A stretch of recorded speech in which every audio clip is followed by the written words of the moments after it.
Ramadan Kareem, everyone. I'm Hasalah from Middle East Monitor, and today I'm going to be making basbousa or harissa, whatever you call it, but with a twist. My twist today is going to be the addition of figs and ishta, or cream. So these will be almost like a cupcake, a harissa cupcake, if you will. We'll have a fig and ishta filling, and then we'll just have a nice pistachio topping. This recipe takes the typical and beloved basbousa and elevates it to something even more delicious. Basbousa, or harissa as we call it in the Levant, is a semolina cake soaked in simple syrup. This should not be confused with North African harissa, which is a spice mix. This dessert is made all across the Middle East and is loved by most.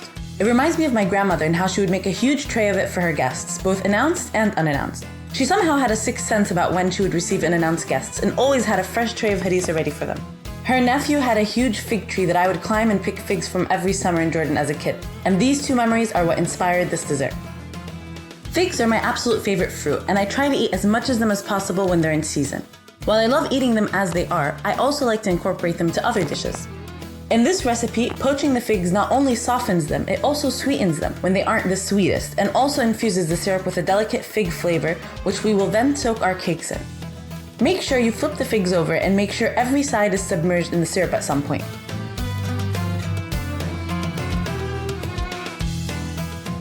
If you feel your syrup is quite watery, you can let it simmer for a few more minutes to thicken up and reduce. But don't reduce it too much as it continues to thicken as it cools. Next, we make our ishta so that it can cool along with the figs while we make the batter. The cream layer is very easy to make, but the key is to mix all of the ingredients except for the ishta together while they're still cold before putting them on the heat. This ensures that you have a smooth ishta with no clumps. Heat it on a medium heat and stir continuously until the mixture begins to hold itself and thicken. Then we quickly add our ishta and mix, then leave it to cool and continue to thicken. The ishta is sold in small tin cans and can be found at any Middle Eastern shop. Making the batter couldn't be easier. I like to mix the yogurt and baking powder together and then add it at the end. It's something my grandma used to do and now I do it.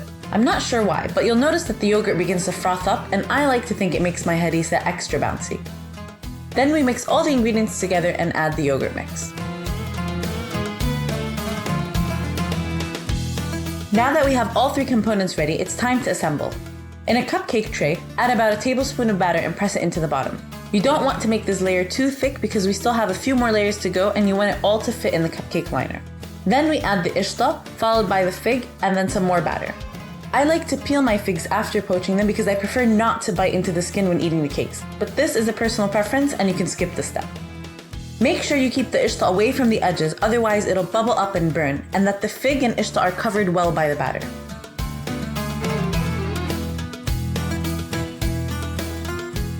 Once these are baked and ready, you want to pour your cooled syrup on them immediately. You want about a tablespoon or two on each. This may look like a lot, but the syrup will continue to soak through as it cools and will be absorbed all the way through. Once they've cooled, enjoy them with a hot cup of mint tea.